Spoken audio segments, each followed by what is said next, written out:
Sejam todas bem-vindas, sejam todos bem-vindos ao meu canal. Estamos na série Repensando a História. Hoje queremos falar sobre o século XX, a primeira metade do século XX, a série de acontecimentos que vem a reboque da Revolução Industrial do final do século XIX. E nós queremos falar sobre a Primeira Guerra Mundial, queremos falar sobre a Revolução Russa, queremos falar sobre a crise de 1929 e a ascensão do nazifascismo e dar início ao assunto da Segunda Guerra Mundial. Mostrando para vocês que todos esses acontecimentos vieram a reboque do que acontece no final do século XIX, que é a Revolução Industrial. Sabemos que a Revolução Industrial ela se inicia no século XVIII, mas apenas na Inglaterra. Só no século XIX que o industrialismo se expande, se difunde, chega a outros países da Europa, chega aos Estados Unidos e chega também ao Japão. E muita coisa mudou com a Revolução Industrial. Entre elas, o próprio capitalismo, que vai se consolidar com a Revolução Industrial. Nós sabemos que o capitalismo ele nasce ali no finalzinho da Idade Média e ele, durante toda a Idade Moderna, ele se desenvolve como dentro da atividade comercial, né? E é muito interessante porque quando o capitalismo nasceu, ele nasceu no meio de uma classe trabalhadora que eram os comerciantes. Esses comerciantes que vão protagonizar o desenvolvimento do capitalismo que se consolida na Revolução Industrial. É na Revolução Industrial que nós temos a separação do capital e do trabalho e o aparecimento da figura, né, tão característica do capitalismo, que é a figura do patrão, que passa a explorar o trabalho da classe trabalhadora, no caso da indústria, do proletariado. Então,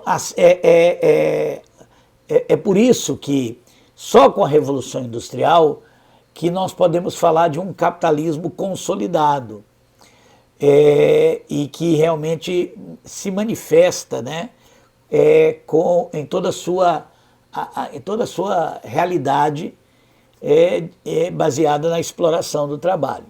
Não que não houve exploração do trabalho no capitalismo comercial, mas a burguesia, que é a principal classe protagonista no período do capitalismo comercial, ela também é classe trabalhadora.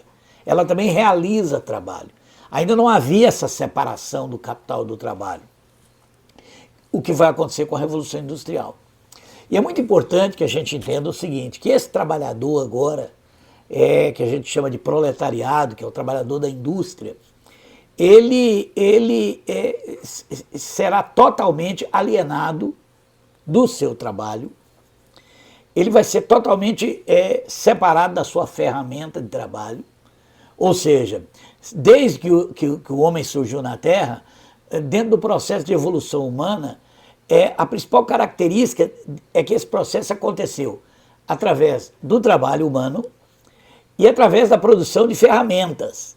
Então, à medida que o homem trabalhava, ele produzia ferramentas e nesse processo, né, o homem vai desenvolver, a evolução humana vai acontecer, o homem vai se fazer ser humano dentro dessa capacidade que só o ser humano tem de pensar o trabalho e de produzir ferramentas.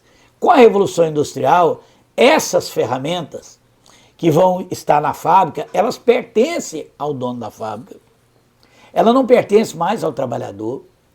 E essas máquinas, né, que já são ferramentas mais sofisticadas, elas passam a protagonizar a produção. Ou seja, o homem sai da posição daquele que tem o domínio sobre o trabalho, aquele que tem o domínio sobre a produção, aquele que desenvolve ferramentas. E esse trabalhador agora, ele está totalmente submetido ao ritmo da máquina, ele está totalmente alienado do seu trabalho, ele deixa de fazer um trabalho pensado por ele e ele passa totalmente a realizar um trabalho pensado pelo dono da fábrica. E isso a principal característica do capitalismo, né? Essa alienação da classe trabalhadora, essa exploração do trabalho pelo patrão, que passa a enriquecer, que passa a adquirir o lucro através de salários não pagos, que a gente chama de mais-valia, que é a diferença do lucro que o trabalhador dá para o patrão e o salário que ele recebe. Mas já falamos sobre isso em outra aula.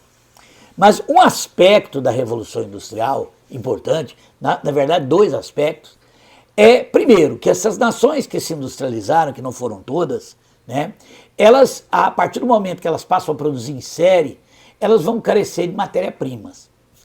E essas matérias-primas não se encontram dentro do próprio território dessas nações. Então elas vão ter que buscar essa matéria-prima em outras regiões da Terra. É por isso que vai começar aí um novo colonialismo, só que agora não na América, como foi no capitalismo comercial, mas na África e na Ásia. E esse período de colonialismo, né, é chamado também de imperialismo. Então o imperialismo caracteriza uma consequência da Revolução Industrial. E é justamente esse imperialismo que vai levar essas nações industrializadas que buscam, né, e tomar dos outros as matérias-primas, uma competição entre si, e essa competição, essa disputa, vai promover uma indústria, entre as demais indústrias, que é a indústria do armamento.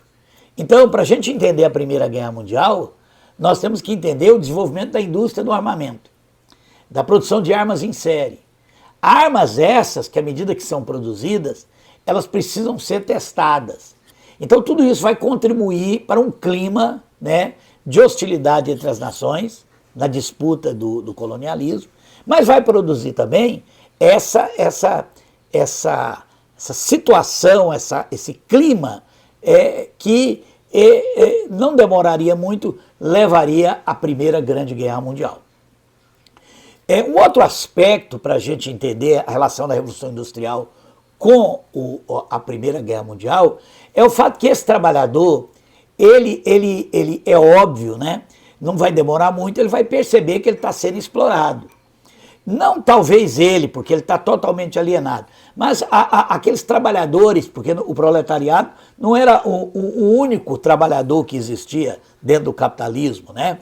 Era a principal massa de trabalhadores do capitalismo, mas existiam também os trabalhadores livres, né? Como os médicos, engenheiros, advogados, professores, esses que ainda continuam pensando o seu trabalho.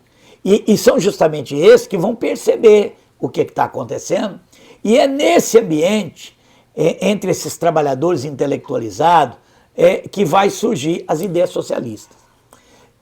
Não que elas vão surgir do zero, porque as ideias socialistas elas já surgem lá na Revolução Francesa, né? Quando cai o absolutismo, já havia uma discussão que tipo de Estado iria substituir o Estado absolutista, projetado por Thomas Hobbes, lá na Idade Moderna, né? Aquela ideia de que o homem é o lobo do homem, então os homens deveriam abrir mão da sua própria vontade e entregar isso na mão de alguém que estivesse acima dos demais homens.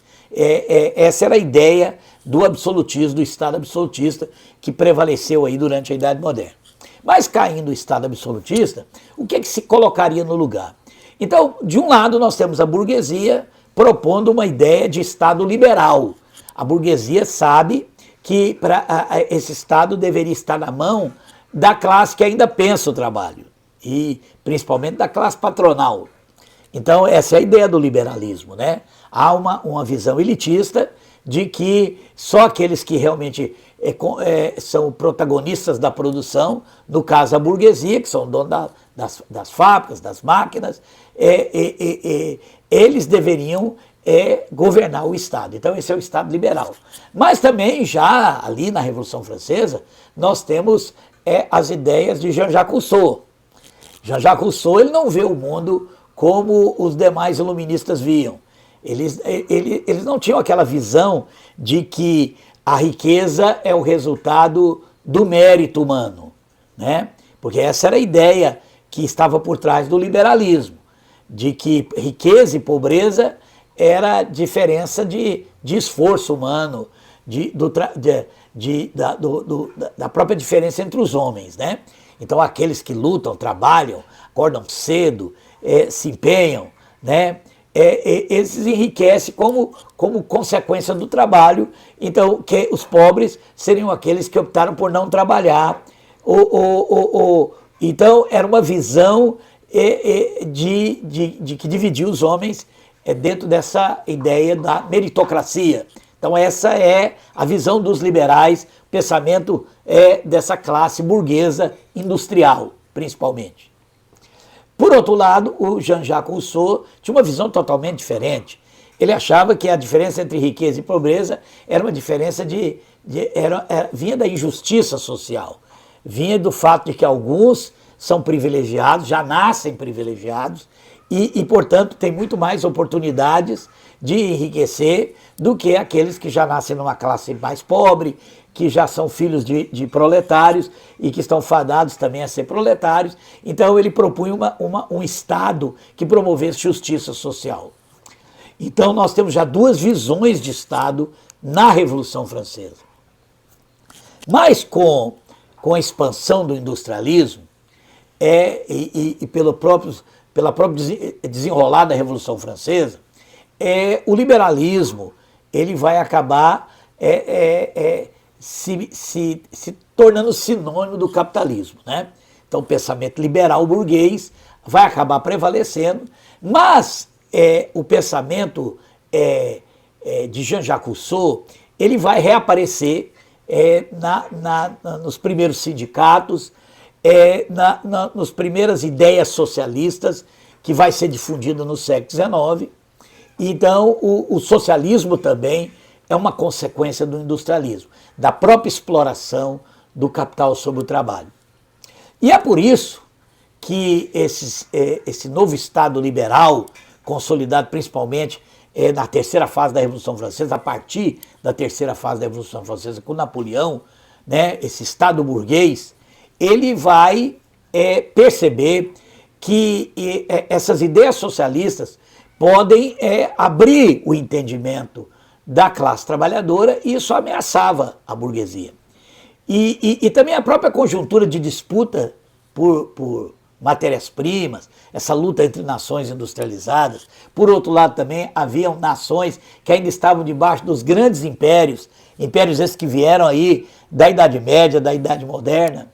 Então vai também ser uma ideologia muito forte no século XIX, na segunda metade do século XIX, entrando no século XX adentro, a questão do nacionalismo. E a burguesia vai saber bem, esses estados burgueses vão saber bem canalizar essas ideias nacionalistas, justamente para tentar ofuscar no seio da classe proletária as ideias socialistas.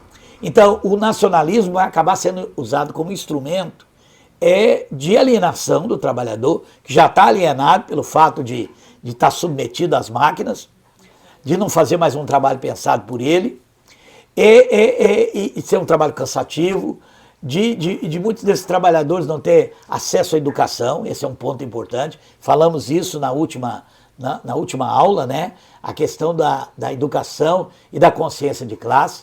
Mas não só a baixa educação, mas essa carga de discurso ideológico, de defender a pátria, de lutar pela pátria. Ou seja, esse trabalhador, esse operário, ele vai ser transformado num soldado e atender também ao interesse dessas nações imperialistas, que são guerras, né? De mandar esses soldados para a África, de mandar esses soldados para a Ásia, para estabelecer ali esse domínio. Mas isso vai acabar gerando um conflito entre as nações. Nós sabemos que esses países vão fazer alianças entre si, alianças secretas, isso vai ser um problema. Eles vão se armar, porque a paz armada, aquela ideia das nações, também promovida pela indústria armamentista, de que se você estiver bem armado, ninguém vai te atacar, que mostrou que é totalmente o contrário, né?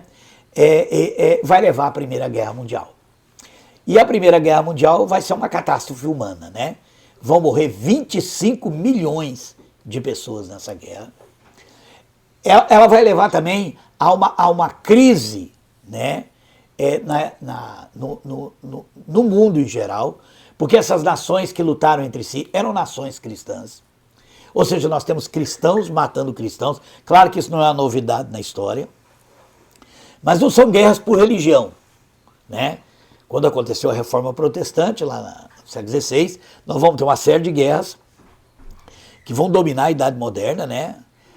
Que são guerras de religião. Na verdade, nós sabemos que não é por causa de religião que aconteceu a guerra. A religião era uma desculpa. Eram realmente interesses imperialistas do tempo, né? Naquele tempo do colonialismo, disputa de colônias na América, disputa de domínio na Europa. Então nós vamos ter guerras de religião. Mas agora nós vamos ter uma guerra realmente por causa de dinheiro, né? A Primeira Guerra Mundial é uma guerra onde o trabalhador convertido em soldado, ele vai lutar. São trabalhadores matando trabalhadores como soldados. Nações que acreditavam ser cristãs e que vão matar uns aos outros. Nessa Primeira Guerra Mundial, 25 milhões de pessoas, que vai realmente arrasar economicamente a Europa. Por outro lado, vai abrir espaço para os Estados Unidos, né? Uma nação que vai tirar proveito dessa guerra europeia e vai desenvolver a sua indústria, vai desenvolver a sua produção agrícola, justamente para atender a Europa. E é nesse contexto que nós vamos ter o nascimento, lá nos Estados Unidos, do capital financeiro. Porque é óbvio que os industriais americanos, eles não tinham recursos para produzir para os Estados Unidos e para a Europa. Então, nessa hora, os grandes bancos, né, vão se tornar protagonistas do capitalismo. É o período em que os bancos vão passar a dominar, emprestando dinheiro para os industriais, emprestando dinheiro para os fazendeiros, criando isso que é conhecido hoje como mercado de ações, né, propondo a abertura de capitais, onde parte das ações das fábricas e das outras atividades econômicas vão ter a participação do cidadão comum, que compra ações, que injeta dinheiro, né, que faz a empresa crescer, e obviamente essa ação é valorizada, mas que, por falta de controle, né, desse tipo de atividade, vai cair na especulação financeira. Porque chega um ponto que a empresa não está crescendo porque as pessoas estão comprando ações e a empresa as ações não estão valendo cada vez mais porque as empresas estão crescendo, porque o dinheiro foi injetado ali na compra de ações. Chega um ponto que as pessoas estão comprando ações porque elas estão sendo valorizadas, mas elas estão sendo valorizadas porque todo mundo quer comprar. Então vai se formando uma bolha, essa bolha vai estourar em 1929. Então o capital financeiro, esse capital que na verdade não, é um capital que vem dos bancos. Então o capitalismo industrial ele deixa de ser o centro do capitalismo. Os bancos que financiam passam a ser o centro. E depois nós vamos ter a invenção da compra ao crédito, né? Depois que a Europa começa a se recuperar, depois que a guerra termina, e os Estados Unidos agora têm uma superprodução. Ele resolve, ao invés de adequar a produção à nova realidade econômica, resolve empurrar isso para o trabalhador. E é aí que nasce a venda a crédito, que é um outro aspecto do capital financeiro, né? O capitalismo financeiro, onde você não precisa de dinheiro para comprar, você compra com crédito, onde você não precisa de dinheiro para investir na produção, você pega no banco. Então esse capitalismo entrega, né, o controle de todo o sistema na mão dos grandes bancos. Mas o resultado foi uma quebradeira, né? Então nós vamos ter uma quebradeira onde só os grandes bancos vão sobreviver, né? Os grandes bancos vão acabar comprando os bancos pequenos, comprando as empresas que faliram, né? E é aí que vai começar a nascer as grandes corporações, né? Que é uma característica do capitalismo financeiro, né? Até hoje, se você chega numa loja e na hora que você entra nessa loja de departamento, já tem uma menina lá com uma pranchetinha, convidando você para fazer o cartão da loja, seja ela supermercado, loja de departamento, você pode saber, essa loja pertence a um banco. Ou pelo menos grande parte do capital dessa loja pertence a um banco.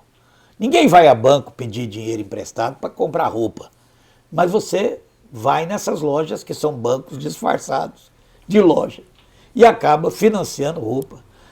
Hoje se financia tudo, né? Hoje, do capital financeiro, você hoje, principalmente com as tecnologias que nós temos hoje, você entra sem ter dinheiro nenhum, faz uma compra na internet, paga com um cartão, sem dinheiro, e essa é a realidade do capitalismo hoje. Mas isso nasceu lá no período entre a Primeira e a Segunda Guerra Mundial. Portanto, nós lembramos também que foi na Primeira Guerra Mundial que vai acontecer a Revolução Russa, né? Então, se na Europa a classe trabalhadora começa a ser despertada pelas ideias socialistas, pelos sindicatos, né? Pelos grupos socialistas, quer sejam anarquistas, quer sejam marxistas, que vão começar a tentar despertar a classe trabalhadora, que é a classe que produz riqueza, a perceber que elas estão sendo exploradas pela burguesia. Se lá a burguesia desviou, percebendo que o trabalhador estava começando a fazer greve, que os trabalhadores estão começando a se organizar, já trata de inventar uma guerra para mandar esse operário trocar o capacete dele, capacete de plástico, para um capacete de aço, mandar ele para a guerra. Se isso aconteceu lá, na Rússia, isso aconteceu também, obviamente, só que a Rússia era uma realidade diferente, né? Nós não temos ali um governo burguês, num primeiro momento. Nós temos um governo ainda absolutista. Ou seja, o absolutismo que cai aí na segunda metade do século XIX na Europa, na primeira metade do século XX, na Rússia ainda existia. Ainda existia feudalismo na Rússia, né? Então nós temos no campo camponeses que ainda são servos da gleba, ou seja, ainda estão presos a seus senhores, a nobreza russa, sendo explorado. E na cidade nós temos indústria, sim. Mas esse operário ele é analfabeto ou semi-analfabeto. Em meio a tudo isso que está acontecendo, eles vão para uma guerra num país que não tem infraestrutura para essa guerra. Então eles vão para morrer realmente. E isso vai acabar contribuindo para que acontecesse na Rússia a queda do absolutismo, que no primeiro momento vai estabelecer uma monarquia, mas também uma monarquia que vai manter a Rússia na guerra e vai fortalecer muitos partidos socialistas nesse contexto, e o Partido Bolchevique, então, vai acabar chegando ao poder. E vai ser criado o primeiro Estado socialista, apesar de que nós sabemos que ele não é socialista de fato ainda, porque ele não aconteceu dentro daquela realidade que Marx disse que iria acontecer. E acaba sendo uma ditadura de um partido, ao invés de ser a ditadura do proletariado, né? Que é um outro nome para a verdadeira democracia. Então não é um Estado democrático, ele é um Estado que vai precisar de que ter um partido forte para governar, apesar de muito esforço para tentar levar a educação e a classe trabalhadora. Nós sabemos que após a chegada de Stalin no poder, ele vai realmente se tornar um ditador. Aí não vai ser nem ditadura mais de um partido, vai ser ditadura dele sobre o partido e sobre a União Soviética, e esse ideal socialista da Rússia vai perder totalmente o rumo. Então, a questão que eu quero chamar a atenção aqui, e que está ligado ao quadro que eu vou comentar agora, é o fato de que no final da vida de Lenin, antes dele morrer, antes dele ele ser sucedido por Stalin, ele reconheceu, né? Ele escreveu reconhecendo que não havia acontecido na Rússia aquela revolução conforme Marx havia no século XIX preconizado que iria acontecer no capitalismo. Ou seja, a revolução, segundo Marx, viria de um capitalismo, né, desenvolvido e de uma classe trabalhadora consciente que unir-se-ia e iria derrubar o sistema capitalista. Não foi isso que aconteceu na Rússia. Ele dizia, num dos seus últimos escritos, que só existia um país na Europa. Em toda a Europa, pelo tempo que ele viveu nesse país, quando ele esteve exilado, ele via na Alemanha as condições propícias para que acontecesse ali a Revolução Socialista, porque a classe trabalhadora alemã era uma classe trabalhadora intelectualizada, uma classe trabalhadora consciente. E isso realmente se via na própria evolução política dos partidos socialistas dentro da Europa. E é por causa disso que a burguesia alemã tratou de pôr fim à democracia na Alemanha. Esse é um ponto importante, tá? E é por isso que a burguesia alemã preferiu, né, apoiar ideias totalitaristas, recorrendo ao velho nacionalismo como meio de impedir que a classe trabalhadora chegasse ao poder, impedir a democracia, impedir o socialismo. E é por isso que Hitler vai chegar ao poder na Alemanha. Hitler só chega no poder da Alemanha porque ele teve apoio do grande capital. E ele era apoiado pela burguesia alemã. E quando a gente fala de ascensão do nazifascismo, que não vai acontecer só na Alemanha, mas o carro-chefe é a Alemanha, né? O socialismo, o fascismo só vai lograr êxito na Espanha, na Itália, em Portugal, na Polônia, por causa da força da Alemanha, né? A Alemanha deu sustentação para esses movimentos fascistas na Europa, e é isso que vai levar à Segunda Guerra Mundial. Então nós vamos entender essas relações. De um lado, nós temos, entre a Primeira e a Segunda Guerra Mundial, o surgimento do capital financeiro, né? Desse capitalismo feito com crédito, não com capital próprio, né? Feito com especulação financeira, mais do que com o trabalho.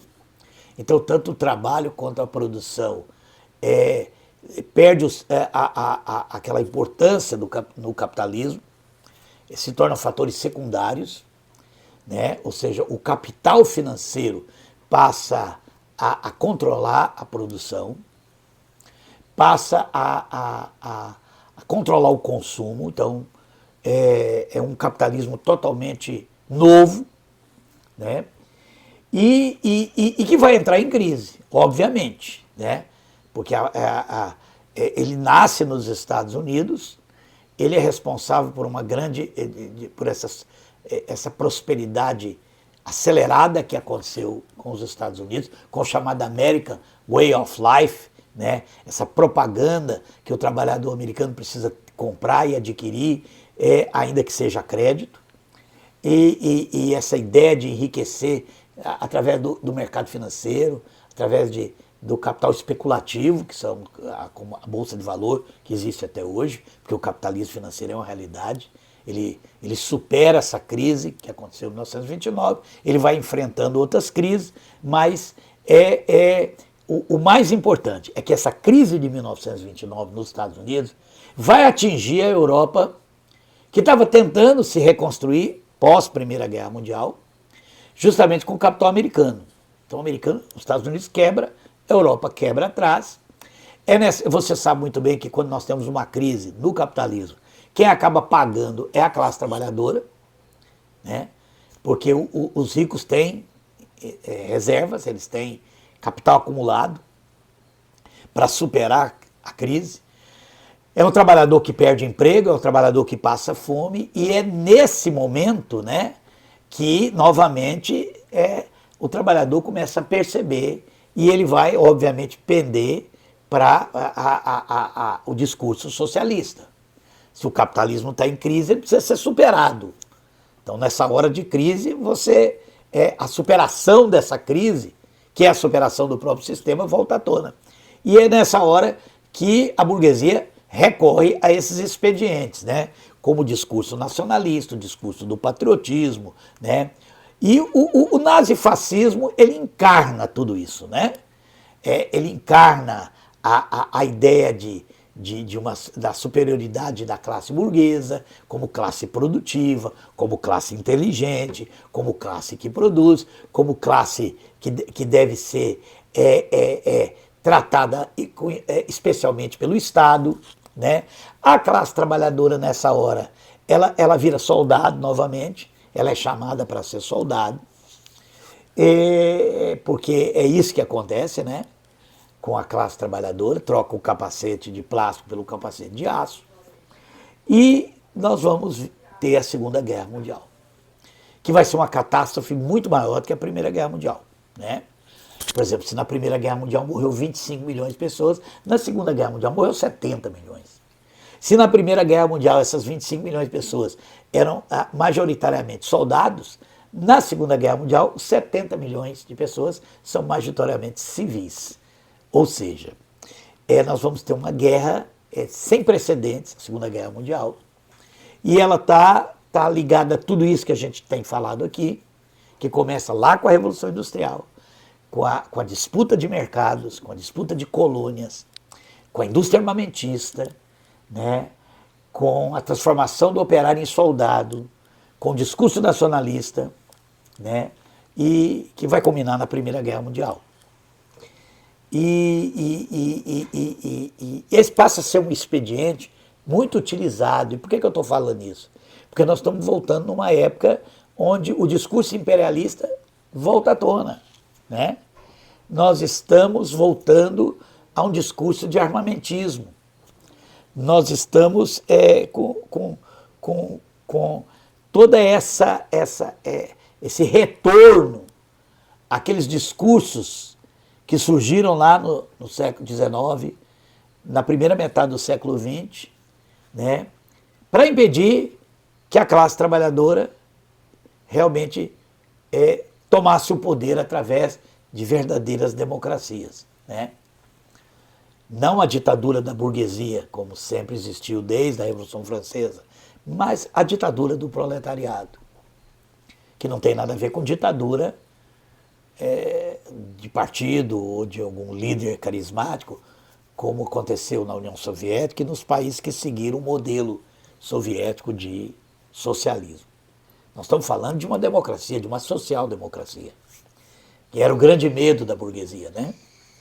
Porque a burguesia continuava explorando a classe trabalhadora, quer seja na fábrica, quer seja enviando eles para a guerra. Guerra deles, né? Guerra que visava o interesse da burguesia, mas que quem ia lutar era o operário convertido em soldado.